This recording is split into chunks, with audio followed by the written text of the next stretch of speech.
I mean, shit, a black man with no insurance, I can't pay him. When was your first time you smoked some weed? When I was 8 years old. When you was 8 years old? Yeah. Get rich, die trying, fuck. Reasons I went back to prison for carrying those guns again and trying to get the same people that killed him.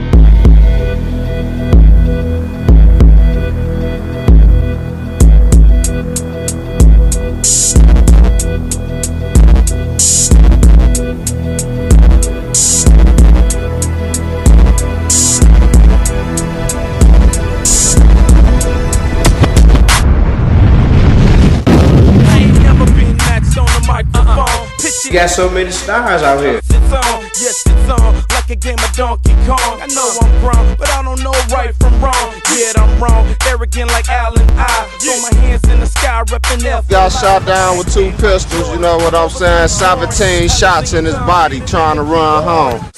Flint, we tough, we not scared of each other. Better back up, that's the only way you put them Dick Vitale called Flint, Michigan, the basketball capital of the world. That's a strong statement. When you got a bunch of hungry motherfucking wild dogs, man, they gonna eventually start turning, biting each other, man. And that's the biggest thing around is basketball.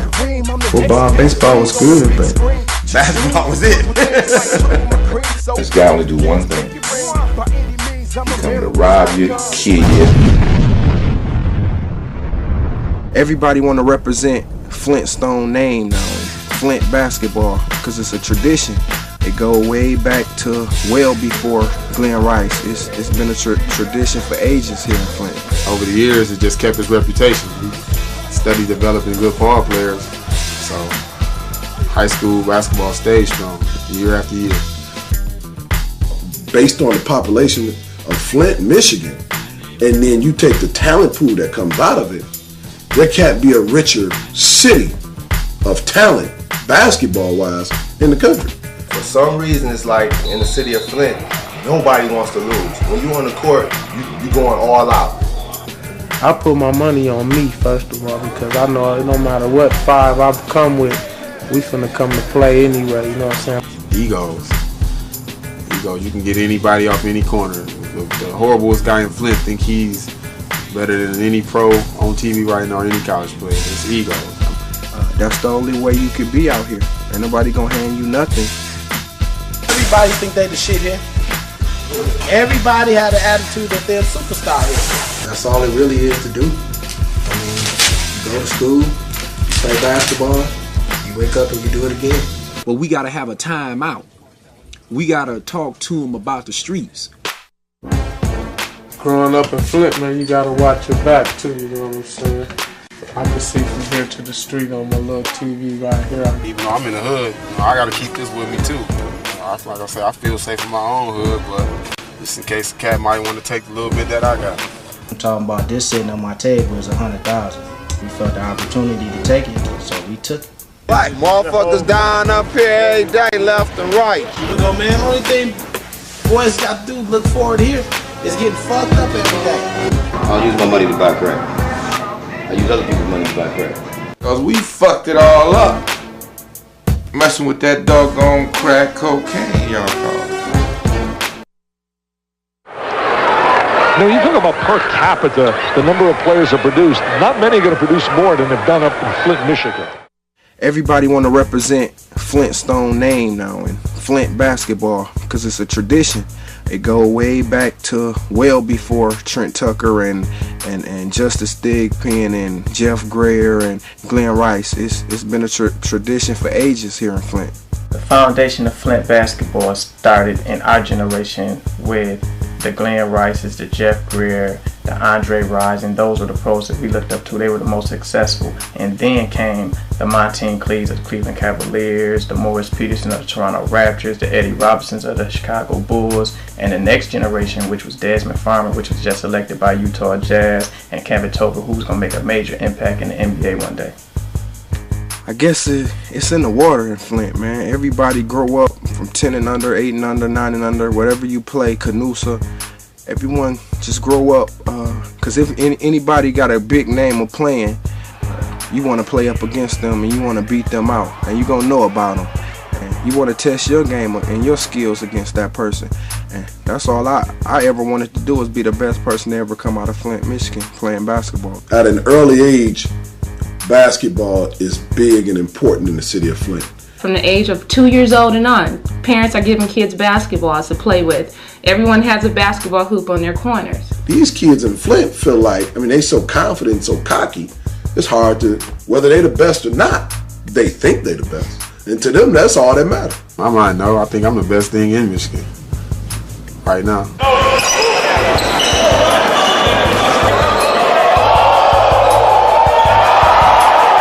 Egos. You can get anybody off any corner. The horriblest guy in Flint think he's better than any pro on TV right now or any college player. It's ego. The team is the guy, in my opinion. When you talk about Flint basketball, you start on the team with me, because he's the guy. He's the face. If you could take a face and say, who represents all of us, collectively, all of us basketball players.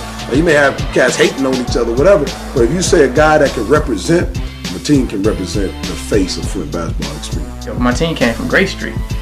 Anybody that know Flint know where Gray Street is. His family was, wasn't in the best situation. So you could see all that in the way he played and his aggressiveness towards his opponents and others. He works hard. He pushes anybody. He's a workhorse. That's what he does. For him to even get to the pro level, pro-am when we play, we go at it like we enemies.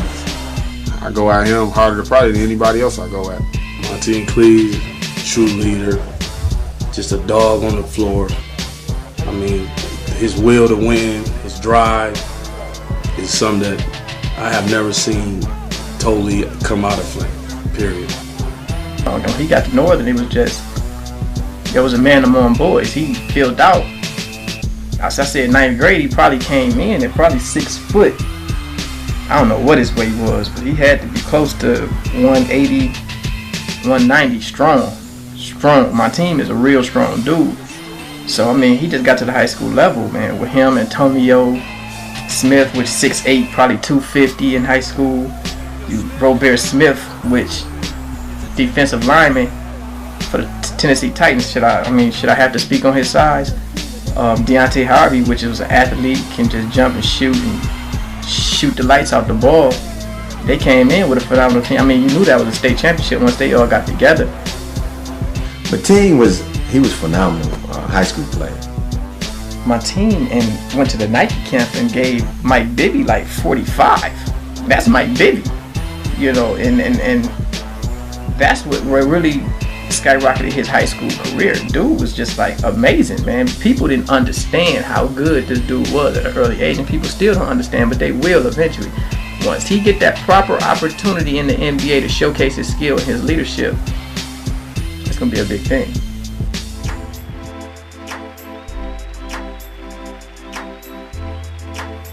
Morris is a success story. He's a blue collar kid. He wasn't the heralded guy coming out of high school.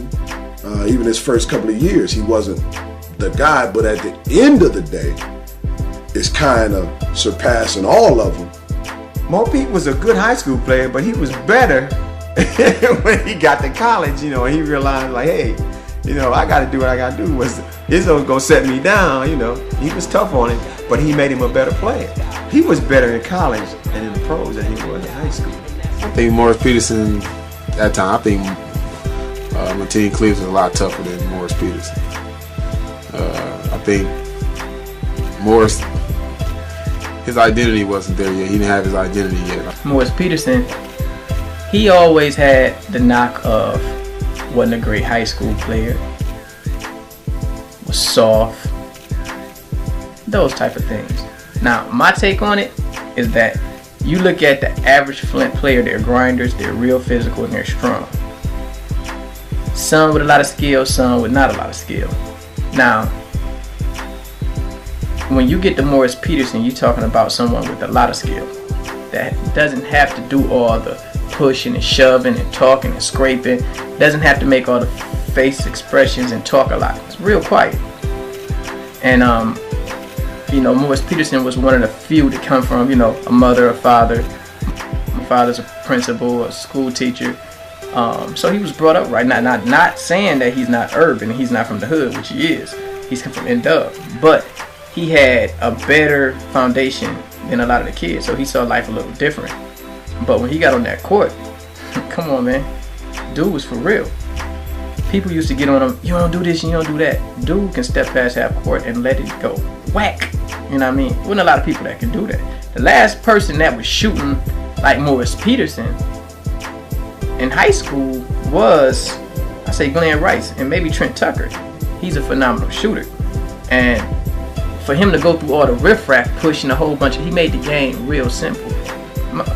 Mo P gonna lead the game with 35, 23, 40. He may lose. He didn't have a supporting cast like Montaine Cleaves did. He was the only gun. You know, he had Lamont Green, which is a phenomenal player, but as far as strong five, he never had through his high school career. I don't think Morris Peterson ever beat my team in high school, but that's not saying that he never lit Northern High School up either. Yo, kid put up phenomenal numbers. He was an unbelievable shooter. His career is surpassing them all, as he's sticking in the NBA. He's performing quite well. I think at the end of Morris Peterson's career, he will accomplish more than any other pros so far to come out of Flint. That's including Glen Rice. That's just my opinion.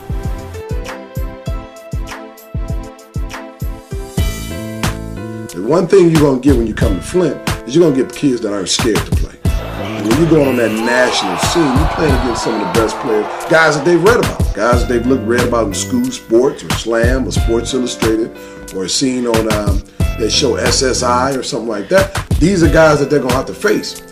So, one, I want guys that either, one, don't have access to read about them based on, where they live, who, I ain't never heard of them, or two, guys that are dying to play against them. And when you come to Flint, most of these guys either, one, ain't heard of them or can't wait to play against them. Everybody think they the shit here. Everybody had an attitude that they're a superstar here. That's why it's so competitive. Everybody thinks they the next Michael Jordan, Allen Iverson to come out of Flint. We step on the court, you know what I'm saying? We feel we bigger and better than the next man, regardless of what you got. Whatever you bring to the court, we bring it back. You know what I'm saying? Our work ethic exceeds the next man. You know what I'm saying? That's what makes us bigger and better, because the competition is strong. Gris, tell me what high school you went to, Gris. Man, end up. Flint players have a little bit more flash and dance to their game, as opposed to a Detroit player is just kind of nuts and bolts. If Chris Webber scored a bucket or Jalen scored a bucket, he might not lead a hand up in the air and kind of tease you or nothing like that. Where you take similar player guys try to compare Desmond Farm to Jalen Rose. Well, maybe similar talents, but totally different type of players. Desmond gonna shoot that same three that Jalen shot, and he run out, he talking to you, he yelling, talking, he in the stands, he getting, he's involved with the crowd.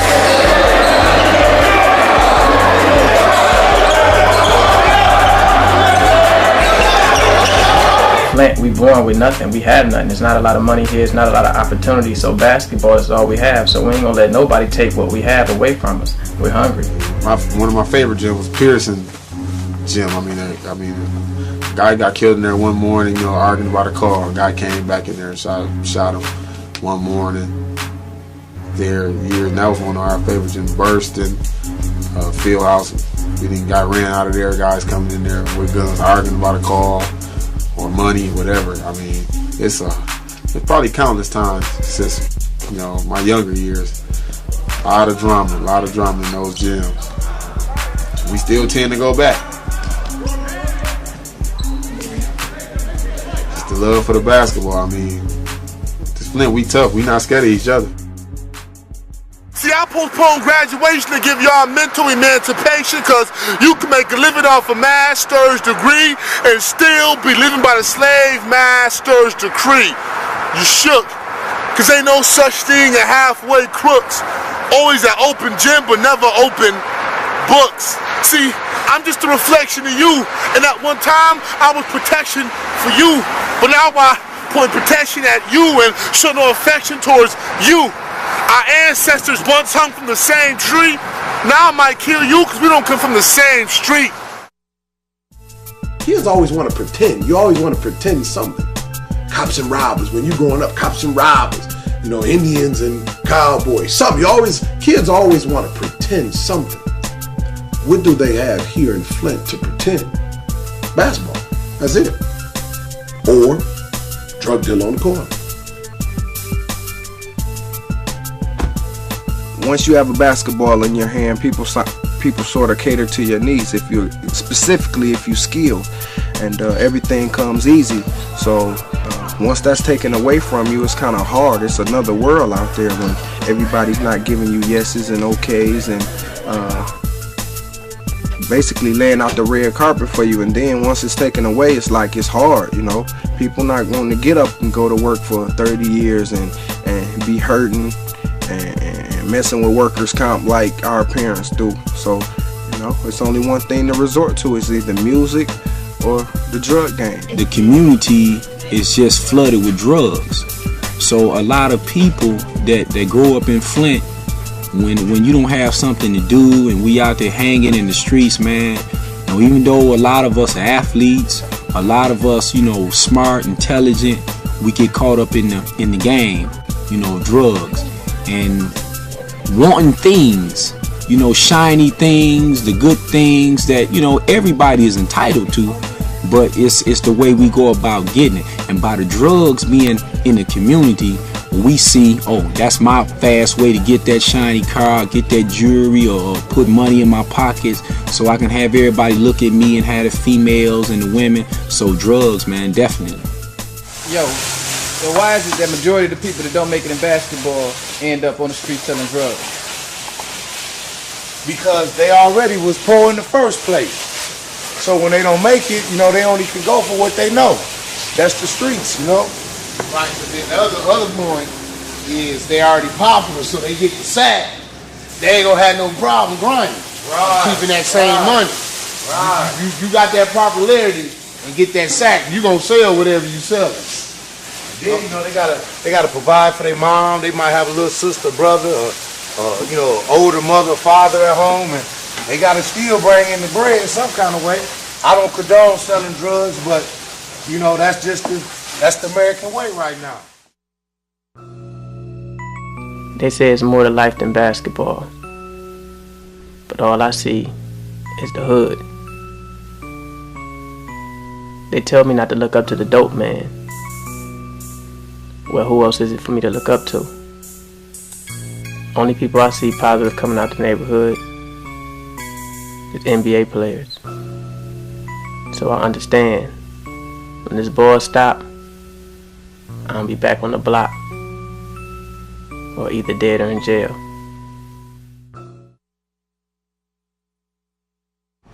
It's kind of rough, but we maintain it. We get ours.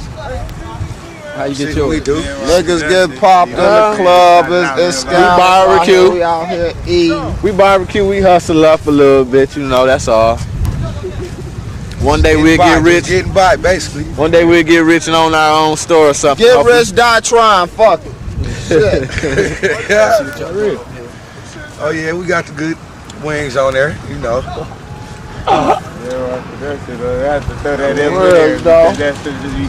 It's rough, but shit, I mean, it's like motherfuckers dying up here every day, left and right. You know what I'm saying? It's all about living your life right and shit. What niggas doing to get out the hood? Shit, man. Anything they can. Buying restaurants. Anything they can. You know, we trying to make it. We trying to make it. Niggas be balling. Do whatever to get out the hood. All rap, whatever. I mean, I'm in the music right now. Cross, you just told me you just got shot, man. How'd that go down? I mean, in the wrong place at the wrong time. In the club. Cat just opened fire. He hit 4 of us. Where you get shot at? Shoulder, bullet in my back. Where you was at, Beaver? Yup, you know it, you know it. That's how long you was hospitalized? Oh, I was on just a day. Just a day? Oh yeah. I was just only in there for a day. A couple hours, you know me, no insurance, they ain't give a fuck about me. Pass me up, send my ass home. Pass me up, send my ass home. What you mean they don't give a fuck about you? I mean shit, a black man with no insurance, I can't pay him. It's no jobs for us either to have insurance, so hey. I mean basically they steady cutting the jobs here, shit. And they don't like us because we out here doing this, but hey, this is the only way we can do it. At least we know where our money going to. It's very difficult for the children in Flint to look and say, hey, I can be and do anything. We learn by example. All behavior is learned. Therefore, if we're not seeing attorneys, if we're not seeing scientists, if we're not seeing educators, if we're not seeing bankers, if we're not seeing managers, then there's not a whole lot of hope. But if a child sees a drug dealer, if a child sees a murderer, if a child sees a gangbanger, then that's his hope.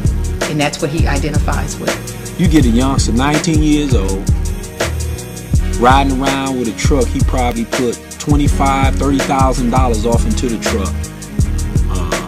Probably got $20,000, $30,000 worth of jewelry on, and pull up in the store and pull $4-5 grand out his pocket. Didn't nobody tell on you, you told on yourself. You know what I'm saying? I mean, you on TV. You know, look, hey, look at me. You know what I'm saying? I'm the dope man. The hope, the despair is on their face, and when they're in the streets, I mean, that says it all right now. They don't have nothing constructive to do. Then energy, which they have an abundance of, they're going to do something with it. It's hard for you to make your way up and do it on your own without a lot of guidance. And I think Flint is lacking that now. Good leaders to help children. Who are some of the people you look up to? Ferret. Like Ferret. You look up to Ferret? Yep. Hey yo, little dude say you his role model. A role model.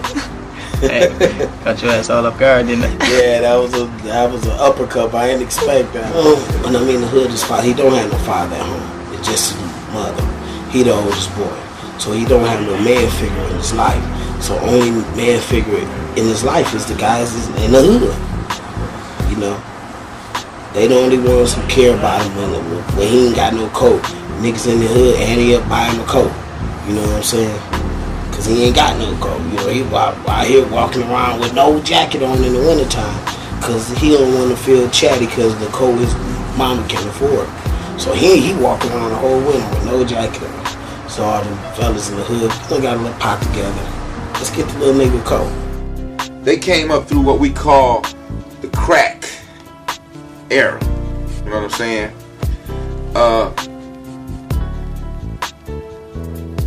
When I was coming up, you couldn't be a player and a hustler and a scholar at the same time. You know what I'm saying? You had to be one or the other. And basically, that's the way we was bred up. You was gonna be one or the other. But the kids that we bred up, well, they were bred up players, hustlers, and scholars. So the older generation could have no conceivement of what the heck they was. You know what I'm saying? Because they'd be getting A's in school, and later on that evening, they might be doing a drive-by shooting. These youngsters in the street, they want to hear from somebody who has lived that life. See, because they don't respect people who haven't lived that life. Yeah, young parents. Young parents growing up ain't really raising their children how they really supposed to be. Still partying and getting out there, getting high and everything else.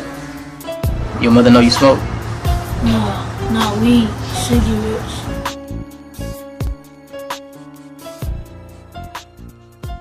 When was your first time you smoked some weed? When I was 8 years old. When you was 8 years old? Yeah. We don't have a youth problem in this country. We have an adult problem. Let me explain something here. And I've used this example I think I just used it a couple of weeks ago in the Black History Month. You never heard anybody say, let's save the oranges, or let's save the pears, or save the peaches. You know what they say? Let's save the trees. Big Rod, my father, the man who gave me the knowledge to hustle and survive in a city with a weak dot. He was one of the biggest drug dealers to ever hit the streets of Flint. Even though I went to college and and played basketball, I had the NBA dream like every other black kid in America. Hustling was in my blood. I tried to do the right thing, but the reality is, there's no opportunity for a young black man in Flint. It's wrong for me to sell drugs, they say, but it's alright for me to starve and live poor. I watched my father make $15,000 a week. He opened the door for me.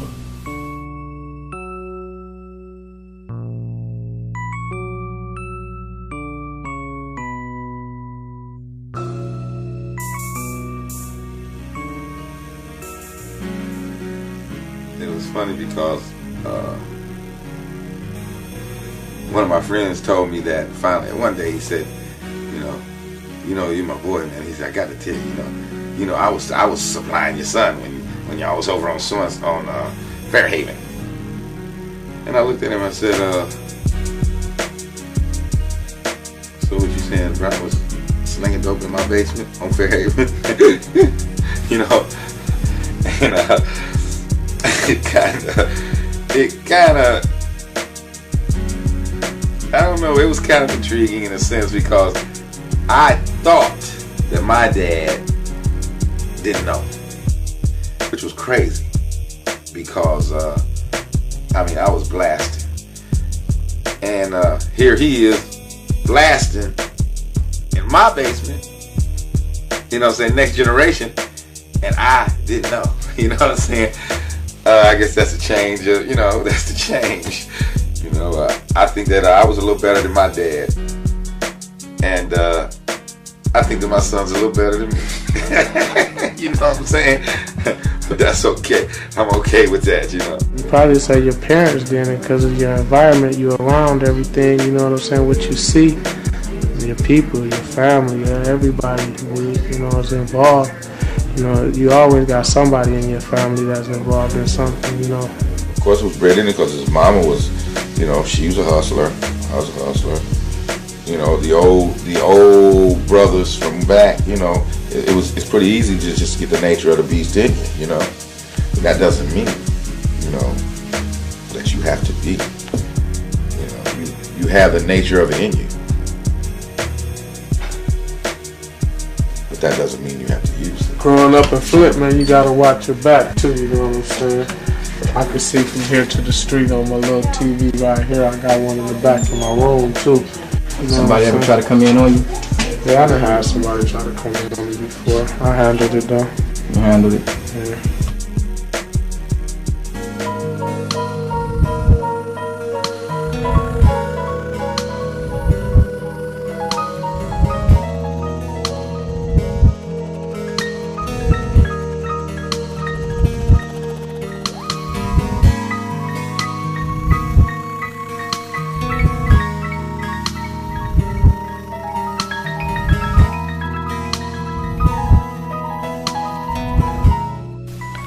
General Motors left the city in the worst condition.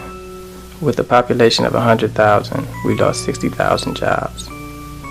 Majority of our parents and family members dropped out of high school to work in General Motors. So, General Motors gave the citizens of Flint an opportunity not to exercise their minds. So now that General Motors moved to Mexico, you have 60,000 people in the city of Flint who never in their life had to depend on their minds to provide income. End result, poverty, murder, crackheads, worst place to live in America. And these are the footsteps that the kids follow.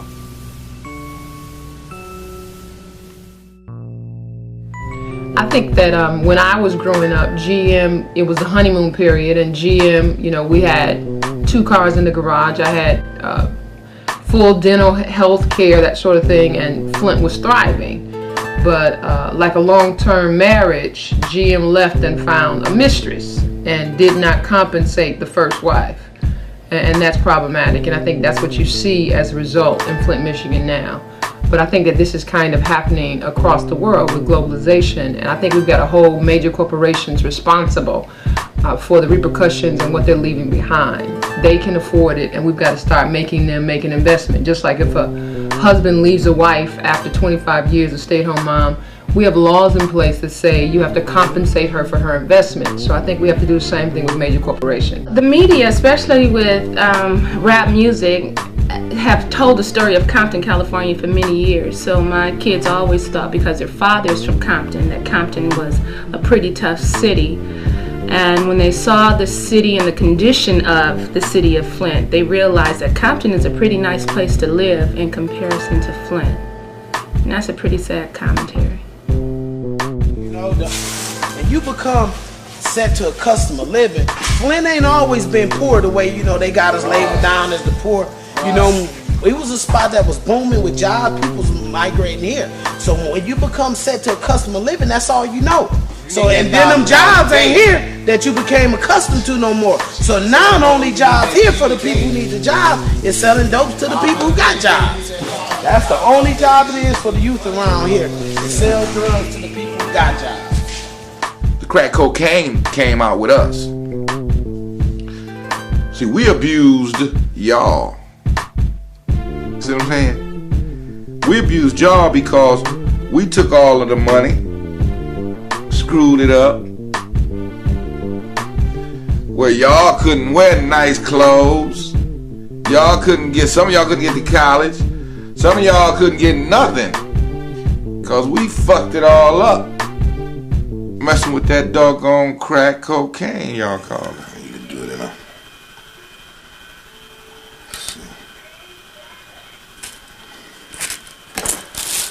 little personal site, man.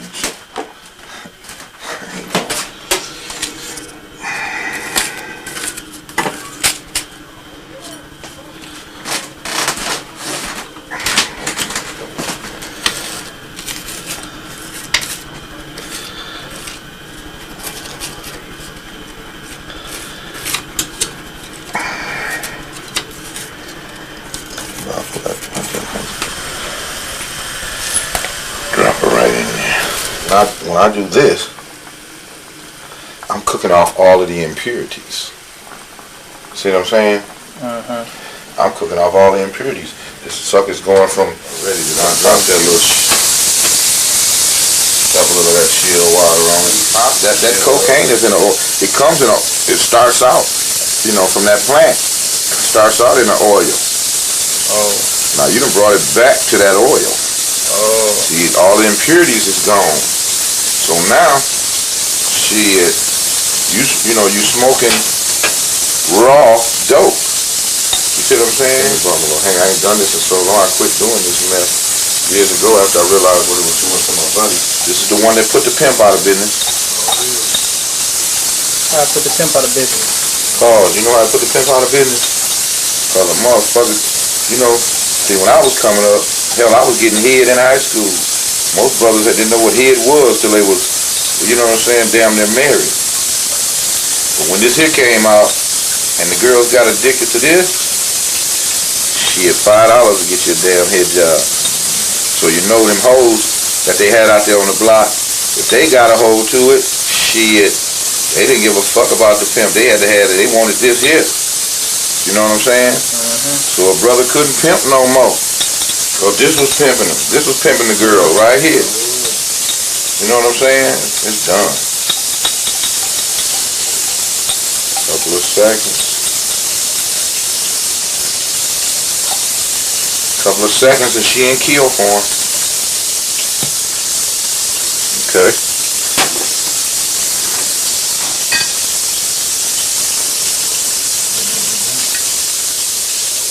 This is her. That's her right there. That's the motherfucking rock. Crack rock.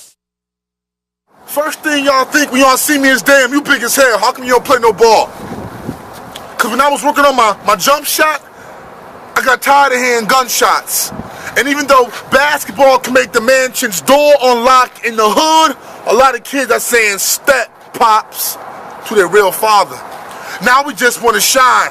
Gangster rap filled with foul lines, telling blacks the only shots are on the block or the foul line, causing us to run on the court or from one time. So take your pick, sports or street crime. So why not pack still? Because according to Walt Disney, a lion will be king in Africa before a black man will. And when the NBA stops, so does our motivation. It's easy to put the blame on the kids, but let's take a deeper look. How you expect us to win in life when there's liquor stores in front of all our schools? Take a look at our gyms. They're spotless. It can hold up to at least 1,000 people, or even more. They have new bleachers, new floors, and a security guard to make sure they're safe at all times. But on the flip side, our schools, they have dirty bathrooms, filthy water fountains, not to even mention our classrooms and our literature books. Compare our 9th grade children with the 6th graders in our suburb areas of Grand Blanc, Flushing. There would be an accurate comparison. I would think our seniors would be in comparison to perhaps their 8th graders or 9th graders. Our city, our school is designed to produce basketball players. Who cares about the everyday kid? Beat your high school, you only have to have a 1.8 to play basketball. On the national scale, it's a 2.0. And by the way, Beecher Library has been closed the whole year. The library, to us, the library been closed, because it mean I ain't used the library since I've been in high school. I mean, I never got a book out of there. I never touched the computer there, and the only time I went there was driver's training in the summertime. It's not even a librarian here. I mean, hey. How was it like going to school in Beecher, sister? It's rough. It's rough, really rough. It's kids is really, really bad. Like bad language, no respect for teachers or elders. It's like bad. I mean, it's like they're bad. They're raised bad. Because administration, they making disappointing decisions to close our schools. They failing to help us succeed. They failing to buy us resources, math books, science books, laboratory stuff for our science department. They failing to do that. But they riding around they BMWs and Mercedes Benzes while we sit here in a poor community, a school system that we help build. While they come, outsiders come and tear it down. We got to suffer from what decisions that they make here. It's a lot of drugs in school. Yeah, in one class, one guy brought some weed to class, and they were smoking it, and they were shooting a flame around with cologne and smoking the weed, and finally the teacher smelled it. Some kids got off, some didn't, so some really, really got in trouble. After that, I really didn't know what happened. And what grade was that? 7. 7. Yeah. Okay, when you look at other schools, especially in the state of California, all sports are equally important. Whereas in the city of Flint, there is a main emphasis put on basketball. Everyone is encouraged to play basketball from the age of 2 years old and on. Parents are giving kids basketballs to play with. Everyone has a basketball hoop on their corners. In other places, you don't see that. It's more well-rounded, and kids are pretty much encouraged to try all things. Whereas in Flint, they're pretty much directed to play basketball. The gym, that's my classroom. And my responsibility is to teach them, just like an English or math or history teacher. When I first saw a Flint high school basketball game, it was incredible. And I'm talking about just in a regular high school setting. I'm talking about with your 18 or 1500. I had never seen anything like it. But the best example I can give you is when you go to a city game, Flint Northern versus Flint Northwestern, Flint Central versus Flint Southwestern, 9 times out of 10 it's a sellout. You have R. Kelly, he'll come to our sports arena, he won't sell out, but let it be Central and Northern playing basketball, man, that place got over 5,000 people, man. Probably the only thing we got here, one of the biggest things we got here is high school basketball. I mean, there's nothing else really here. I mean, over the years, it just kept its reputation. We studied developing good ball players, so high school basketball stayed strong just because we studied producing year after year.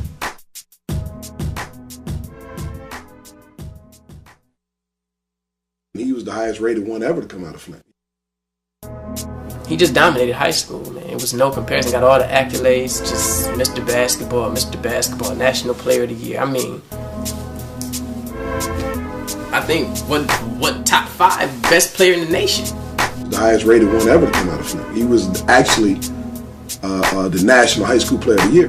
Different players in Flint had different strengths, strong strengths. Like Glen was a great shooter, Mateen was a great floor leader, and Antonio was a great rebounder. And the things with Kelvin, he brings all that to the table. He's like everybody game all in one. That's why when people ask the question about the NBA with Kelvin, there was no question. What else was there left for him to do? He dominated everything he ever touched, basketball-wise. He was a professional out of high school, no question. A lot of people will say they heard Kelvin could have went pro out of high school. I'm probably the one person that confirmed Kelvin Torber would have been a pro. He would have been drafted out of high school. I sat down, I'll be honest with you, I sat down with his brother, and we actually flew out to another city, and we met with some people. We met with a few different scouts and some people that assured us that Kelvin would have been drafted in the first round. If you want to look at it physically, he was bigger than Kobe coming out of high school. If you want to look at it physically, he was more mature and closer to his manhood than Kevin Garnett was. I mean, if you look at LeBron James and you look at Kevin Torber, you couldn't guess their age by their man side. If they talk to you, you would say, oh, he's a young dude. But just looking at them in their physical appearance, you couldn't tell that they were that young. I never thought I'd be in this position. Ranked number 5th in the nation. Can be the first player from my city to go pro straight out of high school. Agents, they telling me to go pro.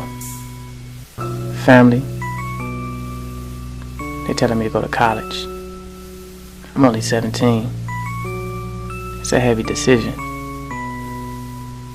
I have 2 choices. The NBA is guaranteeing me $3 million. Or college, guarantee me a free education, become a role model. What would you do? I chose Michigan State. A lot of people don't realize Kelvin was 17 at the time. So his brother felt like just emotionally and mentally, I don't think Kelvin is ready to sit on an NBA bench, play 82 games, and travel the country. It's teaching him how to be a stronger person, all the things that he's going through. Everything since he's been a child has been so easy for him. It's just been, basketball, when he stepped out there, everybody praised. Everything has been easy. Like, if you don't take no lumps in the road, you're not going to get strong. That's what's going to make you stronger as a person and mentally and stuff. And I think all the things he's going through and all the adversity and things is helping him in the long run be a stronger person as well as a basketball player. And I definitely respect Lamont Green's situation. I mean, his decision in making him go to school, because in all honesty, it's the right thing to do, But I don't think I'm that righteous where I will, because I mean, what the NBA can do for that kid's family and Lamont and his generation. Kelvin had an opportunity to take himself, to remove his family from that situation and put him in a better, positive situation. Whether he would have made it or not, that's not the point. The point is, me and you, we all might work for 30, 40 years and might not ever make $1 million. Kelvin had a chance to make that in 1 year.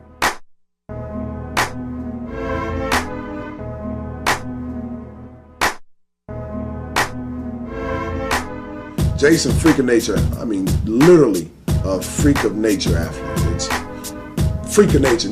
I've never seen anything like it personally, up close.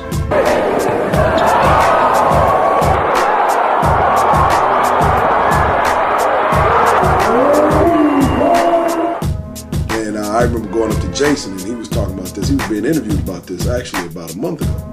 And I remember going out there telling him, Man, you let that freshman put it on you like that? That freshman was going away. Man, coach, who you talking about, man? The one that we was struggling with was the big strong boy, the guy. I said, he's a freshman, Jason. He ain't no senior? No, Jason, that boy in the 9th grade. Man, I gotta see him for 3 more years? I said, yeah. Oh man, seeing them two type of ball players out on the same floor was just amazing. The things they could do with the ball, the leaping ability they had, and when they went up against each other, it was just all competitive nature out there, and they just let it all hang out. Pretty much a dunk fest. I mean, they both was athletic, could jump. It was a lot of excitement going on. It was from start to finish. I mean, it was something, you know, it was like you were waiting for something to happen, and then all of a sudden, you know, it's boom, boom, boom, boom, it's happening. You know, Jason dunking, you know, Tolbert dunking. I mean, they were taking off from free throw line. It was like, boy, I ain't seen that in high school ever.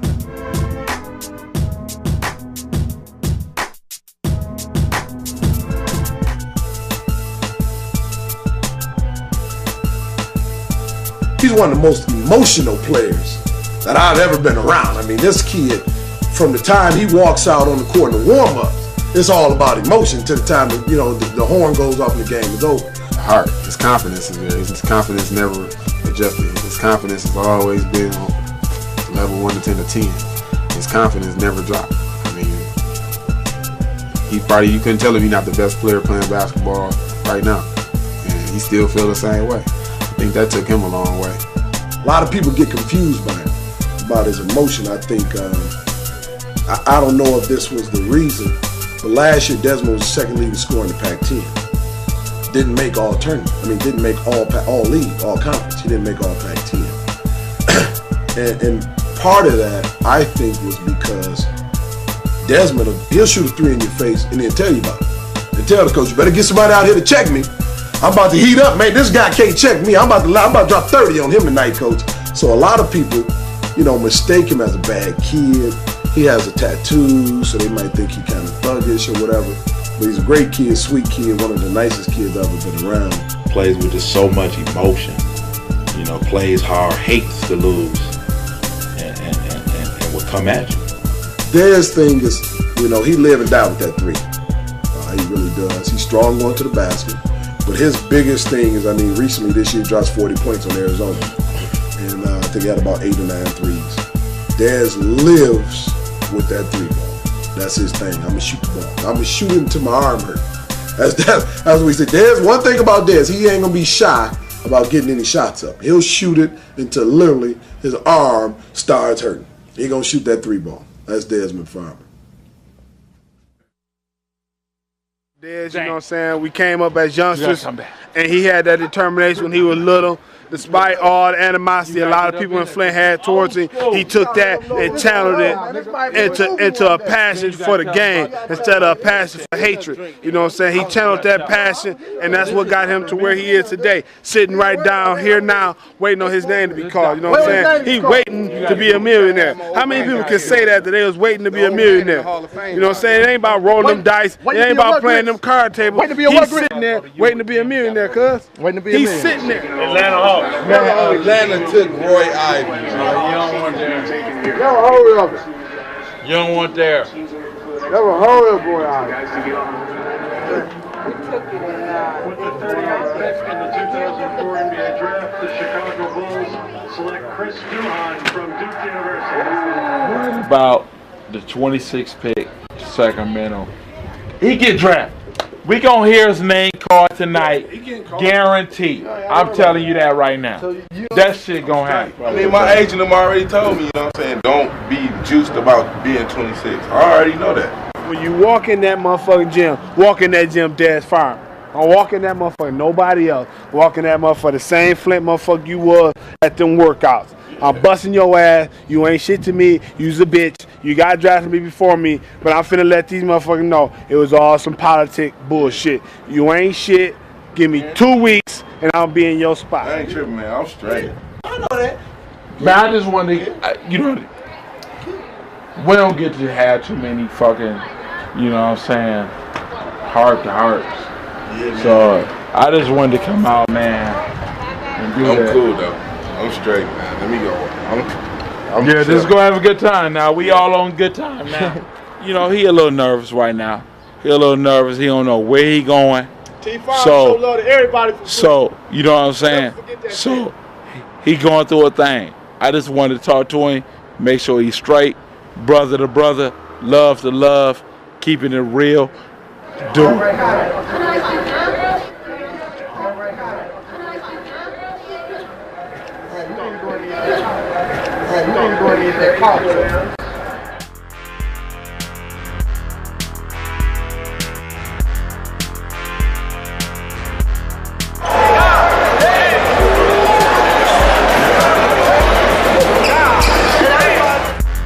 Corey Hightower's game is exceptional. Flash, wonderful off the dribble, extremely great ball handler. He can pass, shoots the long ball extremely well. Skill-wise, I don't think it's a more skilled player that ever come out of Michigan, and that's saying a lot.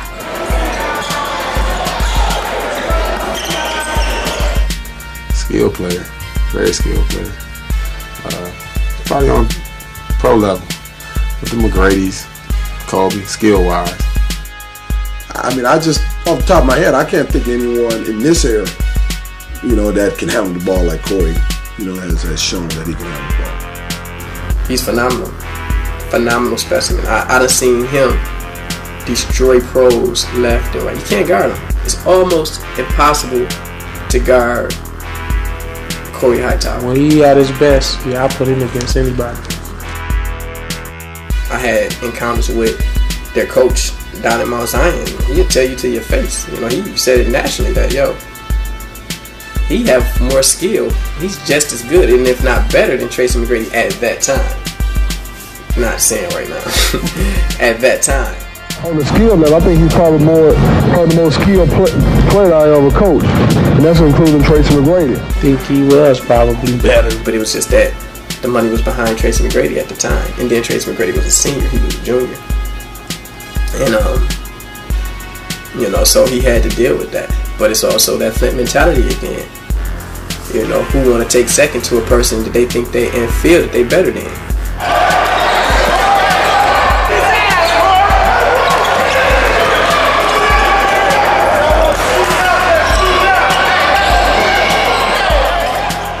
His eyes, you know, Montaigne Claves just won a national championship, Morris Peterson just won a national championship, and they in the NBA draft. So if they can do it, and I feel I'm just as good as them, why not me? So, you know, he took that route. You know, he didn't listen to a lot of people.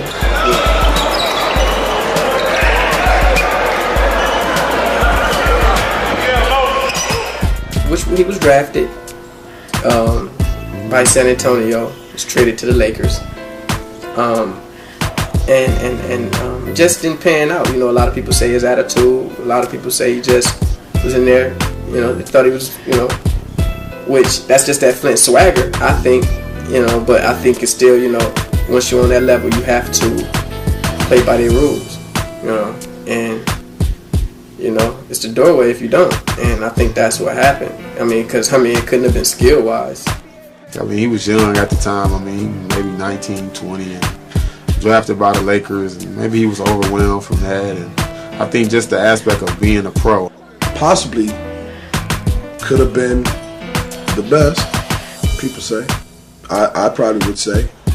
Being a pro is more than, you know, just, you know, his skill. He got professional skills. I mean, he's up there with the best of them skill-wise. But, I mean, the small things, eating right, getting up, running, working out every day.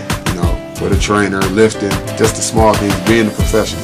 Things that they want to see on that level. I think that's the only thing that hurt him. Probably his attitude. I mean, he was young at the time. And his attitude. Basketball is not the issue with Corey Hightower. Oh, no question. Basketball has never been an issue with Corey Hightower. It's been off the court with Corey Hightower. His basketball game is great. You know, a lot of people say, you know, his NBA career is over, he should go overseas, but I honestly don't think so. I think if he humbled himself right now and just really listen and understand how the game works, you got to learn how to be a professional outside of basketball, not just being able to play basketball.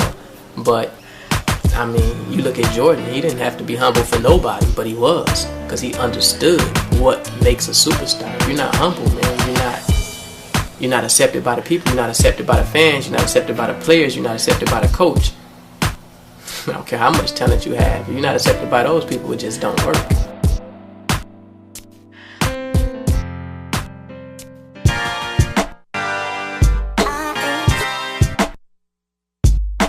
Jermaine Smith. Hey! Oh, they was working out! Take his ass, Jermaine! Take his ass! I like Chucky Atkins a lot.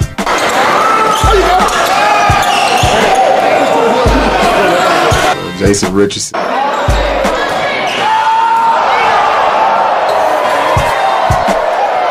Mateen was phenomenal.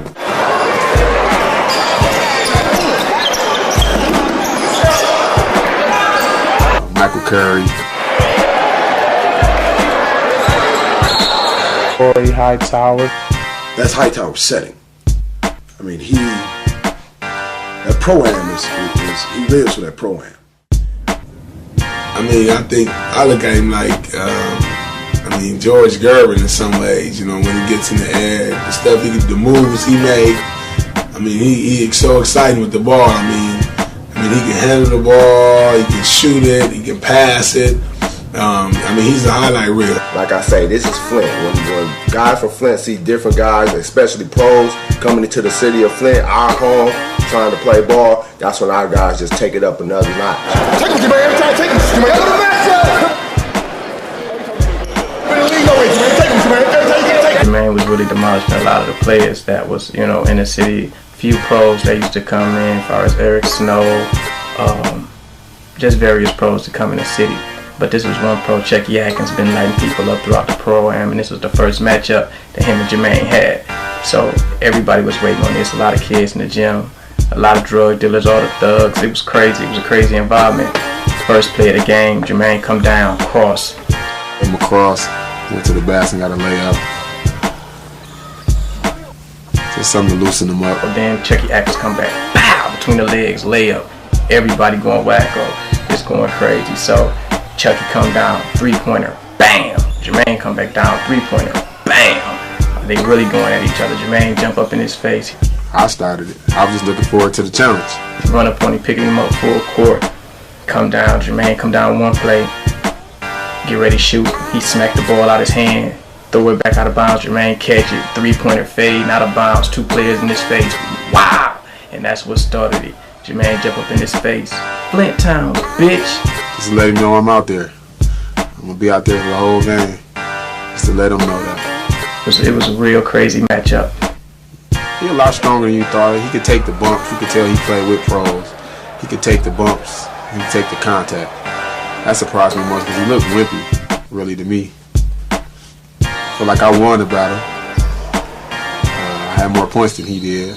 I had 30. I think he had maybe 24. So I showed a lot of people what I can do, and I can play out there with them guys. I always tell Jermaine this. I think him not playing high school, he threw away $15 million of the NBA's money. I always tease him about it, but he know he's phenomenal in what he do.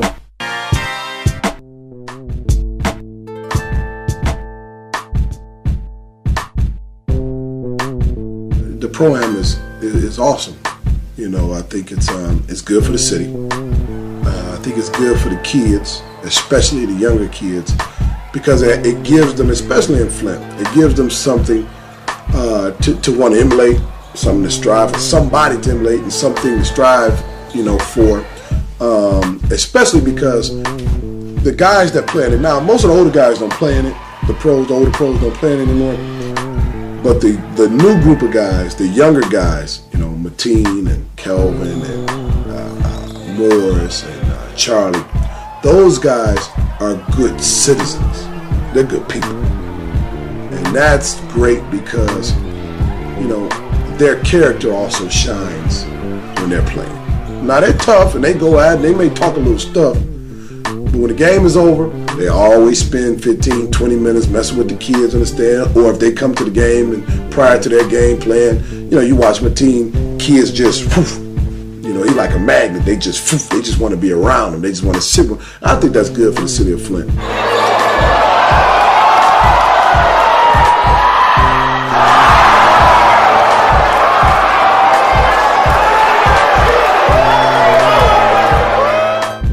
I think if the Pro-Am went away, it'd be bad for the whole community.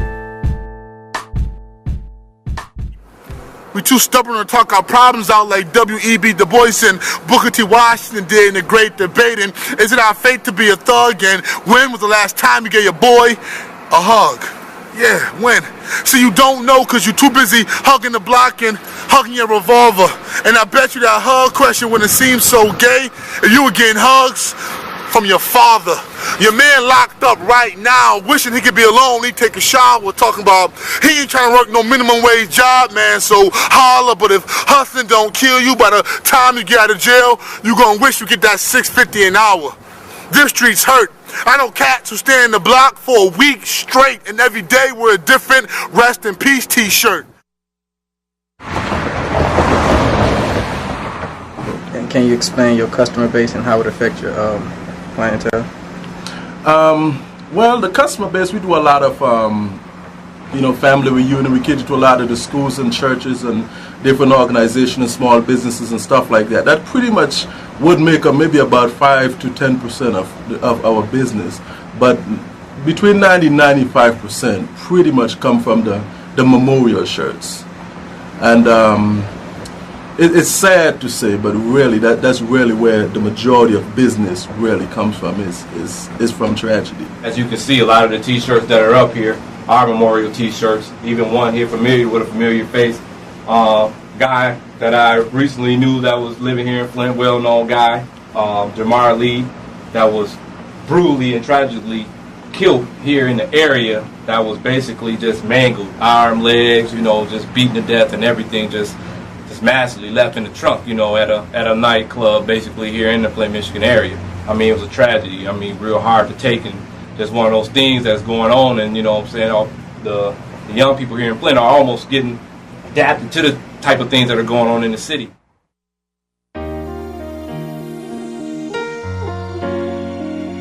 This here is a picture of my little cousin, but I call him my brother. He was killed in 1999. So I put him on the hood of my car just to show everybody that I still love him and want to rep him every day. And this is one of the reasons I went back to prison, for carrying those guns again and trying to get the same people that killed him.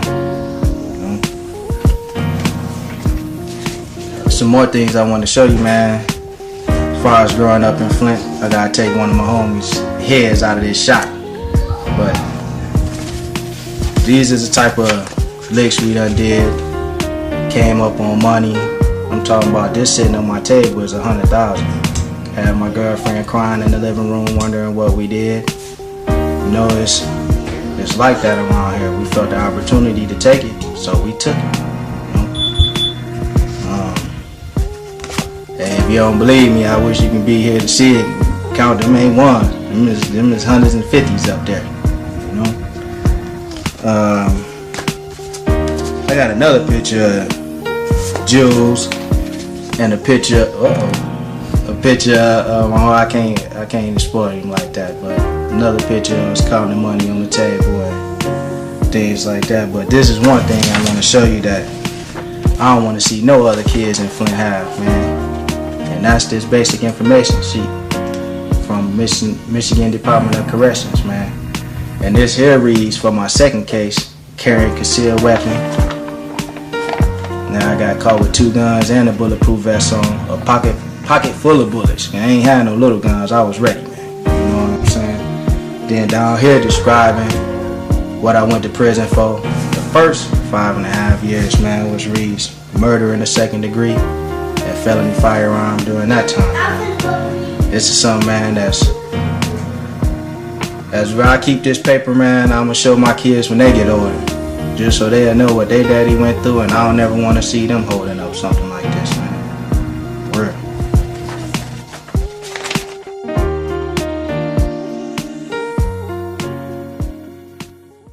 Who want to work at 7-Eleven when you can roll 7-Eleven?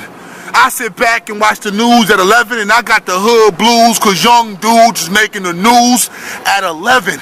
I was watching the news yesterday, and it was our local news actually, and I just saw a kid shoot another kid.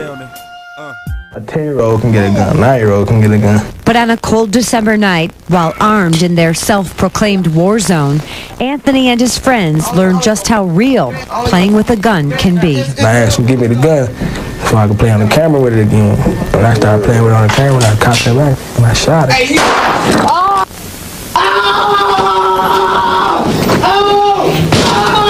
He shot him! If you're going to change, how you expect our kids to change if we seeing images like that on a consistent basis? That's all we seeing. So it's not kind of we get immune to it. No, I am. For some reason, the media has exposed their weakness or sought off to destroy their image. How's it going? My name is Eric Thomas. I represent Miscellaneous Records Incorporated. Well, now I do. Before, I was just an artist, trying to make it like anybody else, out here in Flint, which is a hard thing to do. And basically, you know how Flint is, get to the clubs, get hanging around with a bunch of different people, maybe not end up going to school, skipping. Let's see here, September 19th was the last time that I performed. I hold the microphone. In fact, it was at my house, and we had our promotional party that night. We were going to get signed a nice little record deal with this new company, and we negotiated that earlier that day. And later on that night, we had the promo party. We had it at our house, which was unprofessional because people come, they don't even know. About 1:45 in the morning, I went outside to check the parking lot, you know, see everything was straight. Made sure people that were at my house were acting right, not in the neighbor's yard and stuff. I came back, was talking to my fiance at the time. She was on the front step, and I was facing her. Some guy come out the car, come around the van, started shooting. I got hit instantly. Once in the neck, it spun me. The other one supposedly, what we think, struck me in the back of the head by a braise, because I do have lifted skin on my skull, and I got a bullet still stuck inside of my throat, right in the C3 vertebrae, and basically dropped. People were screaming, stopped breathing, was foaming out the mouth, blood was gushing out of my mouth because I couldn't breathe. But somebody at the house that I invited happened to just finish their ambulance class, whatever. I think it's like emergency class or something. So he detained me and knew what to do, elevated my feet, and calmed the situation down until the police got there. They put me in a hospital. They put me in an ambulance. I think it was a fire ambulance. So took me to the hospital. They drove 4 screws into my skull, 2 on the forehead, 2 on the side, 1 on one side, 1 on the other side. Put a halo on me while I was awake, but I was like in and out of consciousness really.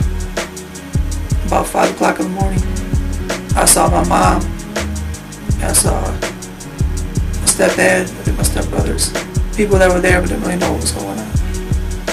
I couldn't breathe, I had tubes in my throat, my neck, my nose, I was chomping on them, trying to figure out the situation.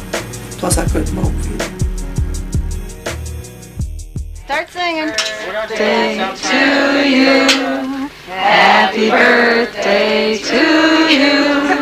Happy birthday, dear Eris. Happy birthday to you. I sound the chef or something, man.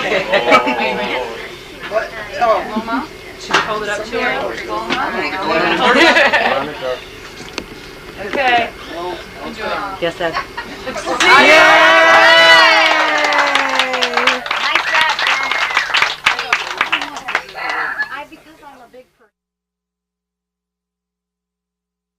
Chris Greer is an AAU coach from Michigan whose teams have reached the Elite Eight 6 of the last 7 years. Yes. Good. Come on, Lane. You're talking about top to bottom accomplishments. I think consistently, nationally, our program has, been at the highest level. Now, there's a lot of, and you can't go by rankings, but there's a lot of different outlets that come up with these rankings every year of national programs. There hasn't been a year that we haven't been in the top 5, and that's dating back to 1997. So when I say number 1 in the country, I say that based on our legacy. Now, every year we might not be considered the best team in the country, or we might not win absolutely the most tournaments, but consistently we're always among that top 5. So if we went out 98, we won Vegas. Well, some years I've played the championship and lost. Sometimes I've lost in the Final Four.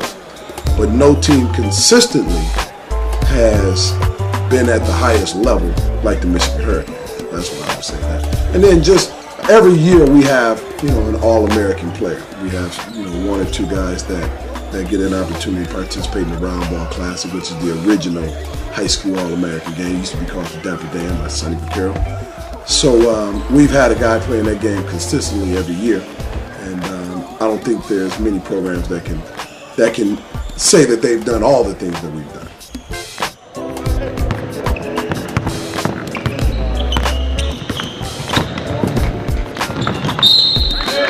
Ladies and gentlemen, game number 2 today. On court number 2, we have the North San Diego Wildcats playing and 1 ARC South. Well, that's basically how I got to where I'm at right now. I mean, they got me to be a top 15 player, top 10 player in the country, and he got me to go all these scholarship offers, Michigan State, Syracuse, etc., all these others, and the exposures, I mean, this is the best exposure you can get in the country. The opportunity to play with the Michigan Hurricanes is just it's incredible. So. 6'2" guard, Grand Blanc, Michigan, Flint Northwestern High School. Going up. It helped me a lot because, playing with the Hurricanes, working with Coach Greer, I was able to, explore a lot of options, towards my career in basketball. Chris has brought us nothing but great talent, great kids. We translated that through the years where these kids have grown up, and I watched Jason Richardson, Charlie Bell, all the great kids. Most of the kids have played in the NCAA champions at Michigan State were kids that came through the programs. The Flint connection. Our best years have been because of the guys in Flint. LeBron James. LeBron James. King James. LeBron James. LeBron James. LeBron James. LeBron James is the shit. I ain't never been matched on the microphone. Picture that, let a nigga press yes it's on. Yes it's on, like a game of Donkey Kong. I know I'm wrong, but I don't know right from wrong. Yeah, I'm wrong, arrogant like Allen I. Throw my hands in the sky, reppin' FLI. Come on, pack game like Jordan. I'm overseas touring. Alizé and Don Peter, nigga keep pouring. Serving all y'all cats up. Players better back up. That's the only way you put the Mac up. Smacking every holder's up in my facility. Y'all niggas know you can't move faculty. My ability is definitely in the category. All by yourself, it's the power of the king story. I capture moments like a Polaroid picture. Vividly, lyrically, it ain't no mystery. I'm LeBron James of the whole game. Blow like propane. Y'all already know my name. Young H.J. greatest play in his heyday. The rap Pele is back for his payday. Main attraction, action in closed captions. The Bo Jackson of rapping with no practicing. Networks wanna know my net worth. You want the expert, send me my check first. Dollar for dollar, young and popular. Popping my collar, holla money in the. That experience for me was like, pat on my back, like, wow, okay, now this is coaching. To be able to sit back and have a kid play. We're talking about a kid that might become the greatest ever. And I had an opportunity coaching. That experience was, put it to you like this, the experience was so exciting that Olu looked like he was going to be a lottery pick that weekend. And Olu's a good player and might make it to the NBA one day. LeBron James, you know, he got the all-around game, can pass, shoot, you know, just, you know, like the team please again. You know, he's a great leader. But LeBron, the thing that's so special about LeBron is he elevates everyone's play.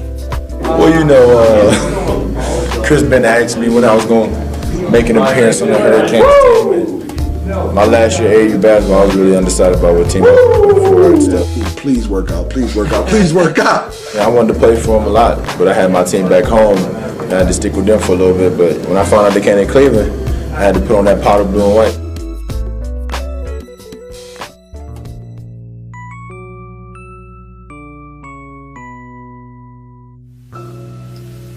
I never thought I would see the day where every poor person, every thug, every citizen will unite and cheer on the kids from Flint.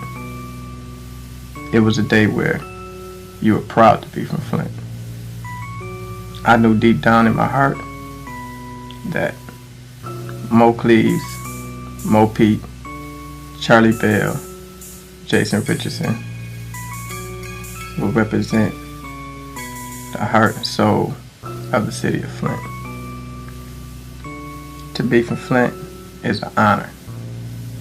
They gave every street ball player, every drug dealer, and most important, every kid hope again.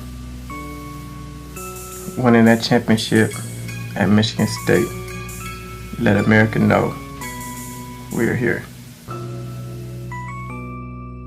They chose to go to school and play together with a goal and a vision in mind, and they succeeded in that vision, and they accomplished their goals. So you can't do nothing but appreciate what they did from Flint and getting Flint name out there as far as the Flintstones is concerned. And I applaud their performance. I was there watching every step of the way, and I was with them, and they were in my prayers.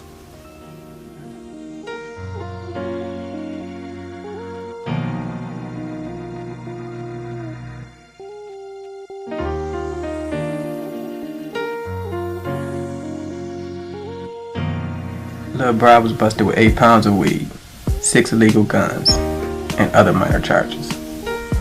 He is facing 15 years in prison. Even though drugs was a major part of his life, he would never get the credit he deserved for causing all the good in other lives.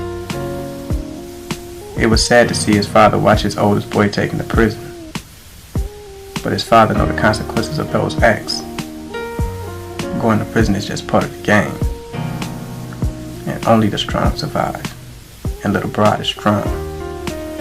And after all, he is a Flint Town Kid.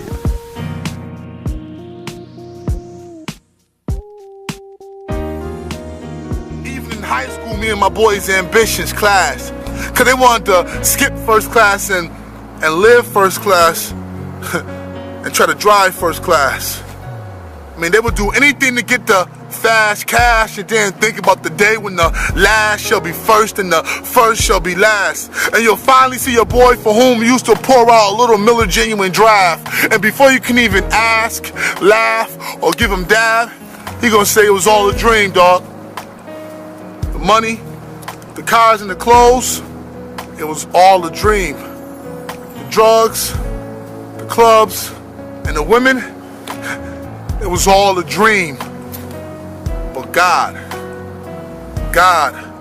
was the only reality.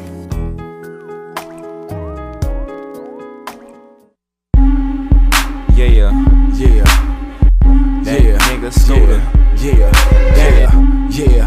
What up, man? South Memphis nigga. Hey, Middletown, like what it this is. Here. Yeah, Flint Town, what it is. We ain't playing no game. Yeah, Flint Town, Cornfield, what it is. What you wanna do? Y'all ain't ready? Hey, something like this here. Talk to him right quick then. Yeah. It's a hit and I know you're hurry. Scooter step on this track with so much spurring. You can feel the beat but listen to lyrics. I don't pump no sugar if it ain't got, I don't worry. Jumped off the porch as a youth to my East Coast niggas, not the post but the stoop. You see my life is a tree and these lyrics is the fruit. So when you take a bite, be prepared for the truth. Bad boys moving silence and I sleep when I'm dead. Shorty, I'm out here hungry, nigga, trying to get fed. Don't even close my eyes when I lay in the bed. Good guys finish last, I guess I'm back cause I'm ahead. And don't play with me when I'm praying to my tempo. You keep talking shit, I put that thing to your tempo. We still ride with these, we a push up for a tempo. Man, I'm out here grinding cause me and my nigga Tempo. Flint Town Kids, bad to the bone, hat to the right, pack in the chrome. The Flint Town Kids, bout making stacks. Nigga ride finger waves and a Cadillac. Flint Town Kids, boy it's too cold. Shout to get it crawl from here to Clay Road. Flint Town Kids, won't I change dangling? We bout our money, man. No store Think it's your boy Dan Rock in the place to be. From South Memphis to the FLINT. I keep it tough, stupid butts don't fuss with me, cause you'll get bust in your nut trying to fuck with D. Now I got niggas up the Flint quick to crack your jaw and leave your body in the ditch up in Saginaw. They change your life with a stick, black tech or saw, and drink Bacardi with your bitch getting neck and draws. They pump coke out of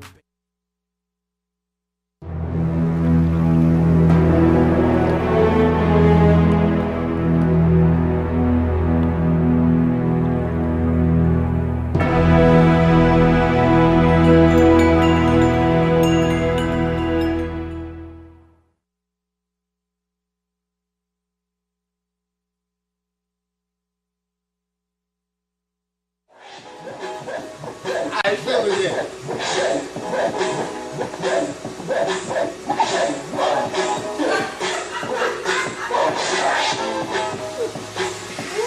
We won also? Nigga, I think we won.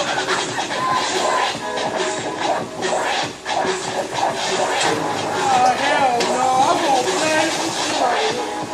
Yo, boom, your boy Daddy McGee won on us, man.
Here in Flint.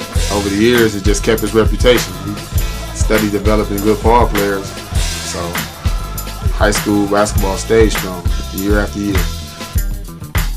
Based on the population of Flint, Michigan, and then you take the talent pool that comes out of it, there can't be a richer city of talent, basketball-wise, in the country. For some reason, it's like in the city of Flint, nobody wants to lose. When you on the court, you going all out. I put my money on me first of all because I know no matter what five I come with, we finna come to play anyway. You know what I'm saying? Egos. You can get anybody off any corner. The horriblest guy in Flint think he's better than any pro on TV right now or any college player. It's egos. That's the only way you could be out here. Ain't nobody gonna hand you nothing. Everybody think they the shit here. Everybody had the attitude that they're a superstar here. That's all it really is to do. I mean, you go to school, you play basketball, you wake up and you do it again. But we gotta have a time out. We gotta talk to them about the streets. Growing up in Flint, man, you gotta watch your back too, you know what I'm saying? I can see from here to the street on my little TV right here. Even though I'm in the hood, I gotta keep this with me too. Like I said, I feel safe in my own hood, but just in case the cat might want to take the little bit that I got. I'm talking about this sitting on my table is $100,000. We felt the opportunity to take it, so we took it. Like motherfuckers dying up here every day, left and right. Look, man, only thing boys got to do look forward here is getting fucked up every day. I don't use my money to buy crack. I use other people's money to buy crack. Cause we fucked it all up. Messing with that doggone crack cocaine, y'all call it. Now, you talk about per capita, the number of players that produce. Not many are going to produce more than they've done up in Flint, Michigan. Everybody want to represent Flintstone name now in Flint basketball because it's a tradition. It go way back to well before Trent Tucker and Justice Thigpen and Jeff Greer and Glen Rice. It's been a tradition for ages here in Flint. The foundation of Flint basketball started in our generation with the Glen Rices, the Jeff Greer.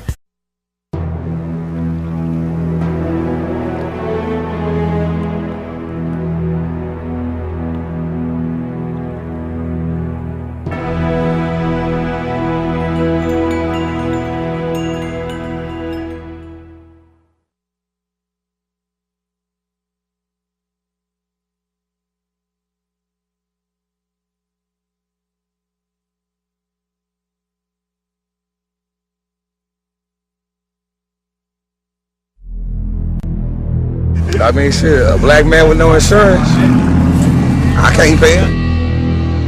When was your first time you smoked some weed? When I was 8 years old. When you was 8 years old? Yeah. Get rich, die trying, fuck.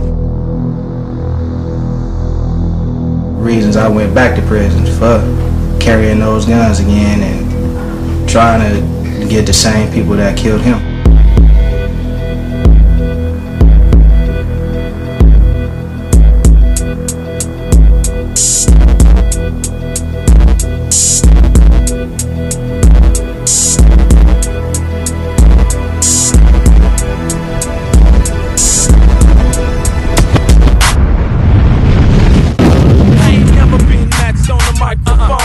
You got so many stars out here. Yes, it's on like a game of Donkey Kong. I know I'm wrong, but I don't know right from wrong. Yeah, I'm wrong, arrogant like Allen. I throw my hands in the sky, reppin' F. Y'all shot down with 2 pistols, you know what I'm saying? 17 shots in his body trying to run home.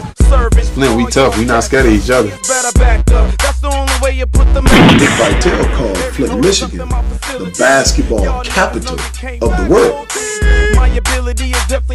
That's a strong statement. When you got a bunch of hungry motherfucking wild dogs, man, they gonna eventually start turning, biting each other, man. And that's the biggest thing around is basketball. Football, baseball was good, but basketball was it. This guy only do one thing. He come to rob you, kill you. Everybody want to represent Flintstone name now in Flint basketball because it's a tradition. It go way back to well before Glen Rice. It's been a tradition for ages. Just a dog on the floor. I mean, his will to win, his drive is something that I have never seen totally come out of Flint, period. He got to Northern, it was just, there was a man among boys. He filled out. As I said, 9th grade, he probably came in at probably 6 foot. I don't know what his weight was, but he had to be close to 180, 190 strong. My team is a real strong dude. So, I mean, he just got to the high school level, man, with him, Antonio Smith, which 6'8", probably 250 in high school.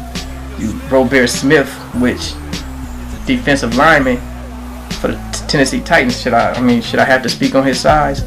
Deontay Harvey, which is an athlete, can just jump and shoot the lights out the ball. They came in with a phenomenal team. I mean, you knew that was a state championship once they all got together. But team was phenomenal, high school player. My team and went to the Nike camp and gave Mike Bibby like 45. That's Mike Bibby, you know, and that's what really skyrocketed his high school career. Dude was just like amazing, man. People didn't understand how good this dude was at an early age, and people still don't understand, but they will eventually. Once he get that proper opportunity in the NBA to showcase his skill and his leadership, it's gonna be a big thing.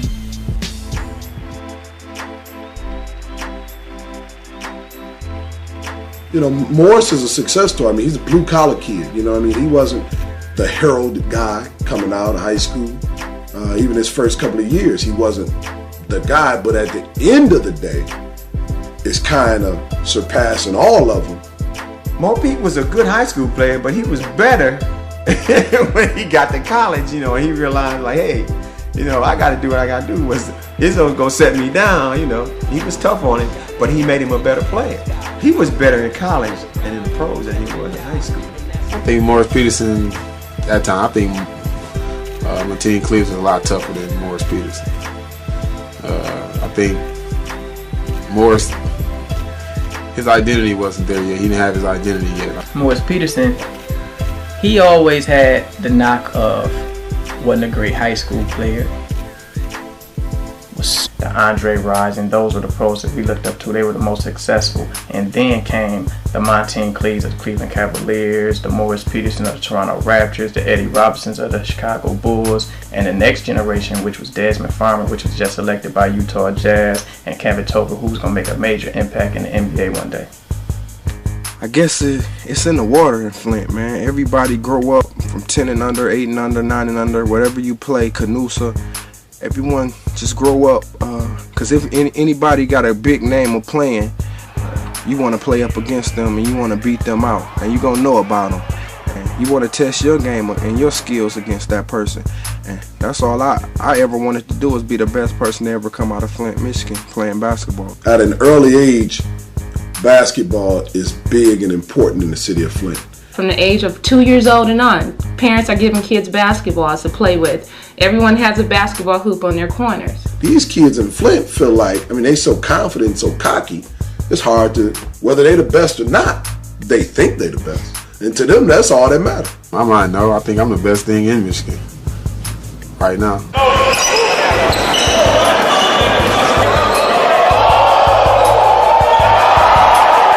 Egos. You can get anybody off any corner. The horriblest guy in Flint think he's better than any pro on TV right now or any college player. It's ego.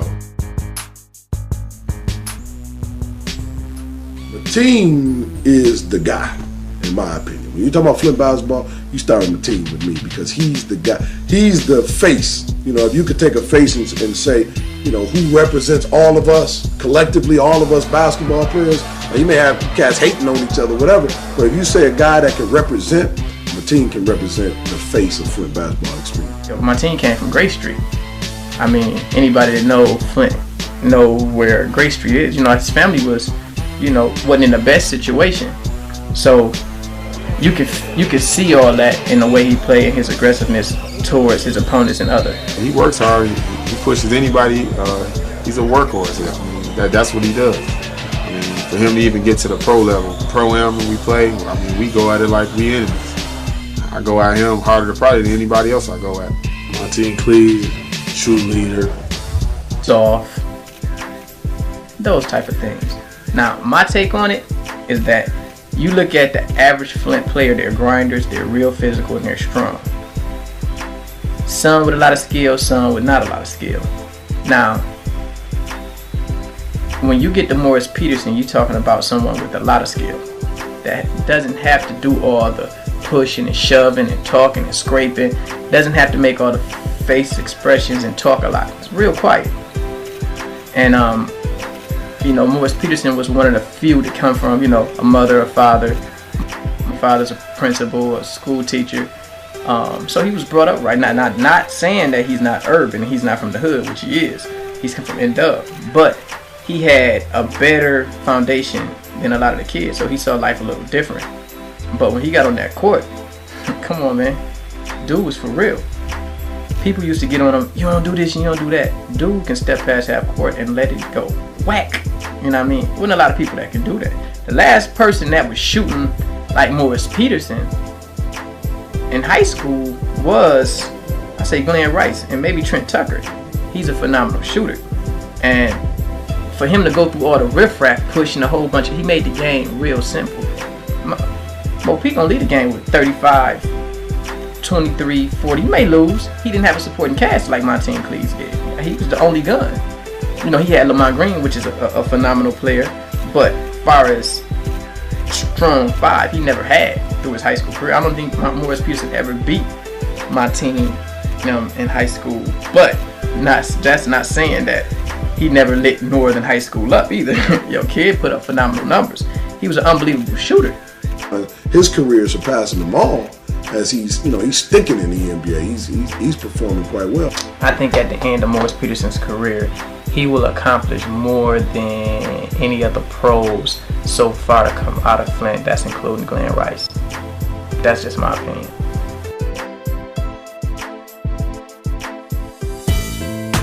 The one thing you're going to get when you come to Flint is you're going to get kids that aren't scared to play. And when you go on that national scene, you're playing against some of the best players, guys that they've read about, guys that they've read about in school, sports, or Slam, or Sports Illustrated, or seen on that show SSI.